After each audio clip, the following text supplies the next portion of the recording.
Okay, we just had an amazing playoff game. Dallas Cowboys versus Green Bay Packers. First of all, Dallas Cowboy fans have to be the sickest man in America because the Cowboys played great. They were men. Dak Prescott. Dak Prescott, a man.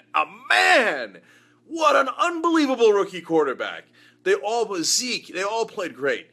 But Aaron Rodgers, man among men. How does he get that field goal at the end?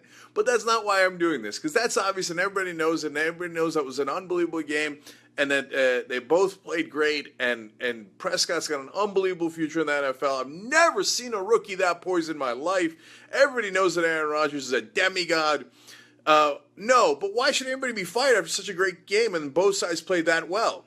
It's because of the coaches. There's two terrible coaching mistakes.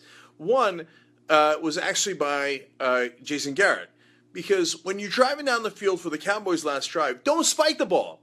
Spiking the ball is an error in two different ways. One, you actually had plenty of time, and you could have even called the timeout if you want. There, the plays are more valuable than the time because you're almost in field goal range anyway. You need more plays to try to score a touchdown and put the game away. And when you spiked the ball, what'd you do? You left more time for Aaron Rodgers to get the ball back and drive down and kick their own field goal. Terrible. But no, I don't think Garrett should be fired for that. This is a double trick question. That's a bad move, but it's not a horrible move. I actually think Mike McCarthy should be fired even though he won the game. He is so conservative, he is so predictable, and he has come close to ruining Aaron Rodgers' career. The only shame is after he won the game, of course, he's not going to be fired. But the reality is, when they're up 28-13, they pull back. You got Aaron Rodgers, and you got put the boot on their neck.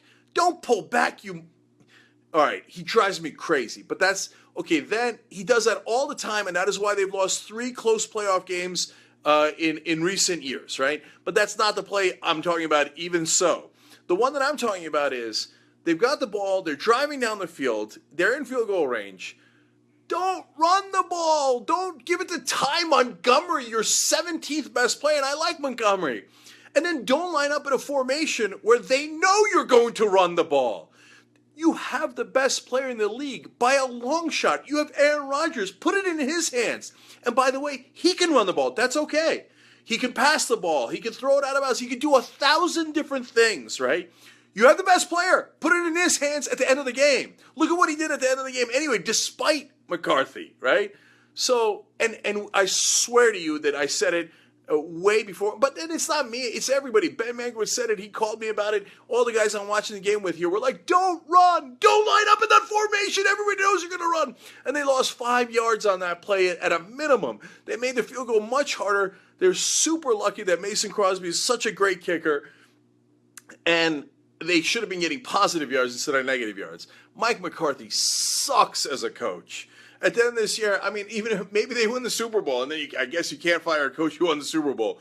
But I think about it because he's not helping them. He's hurting them. He's counterproductive. And if I was Aaron Rodgers, last thing, because the Steelers game is on, and we got to go get him, I would audible on every play. I'd be like, yeah, that's like your opinion, man. Mike McCarthy, just save it, okay? It's not in my hands. I got this, Mike. So get rid of McCarthy. I'm almost thinking of doing T-shirts on shoptyt.com. Free Aaron Rodgers. Okay, guys, go watch the Pittsburgh game. It's already awesome.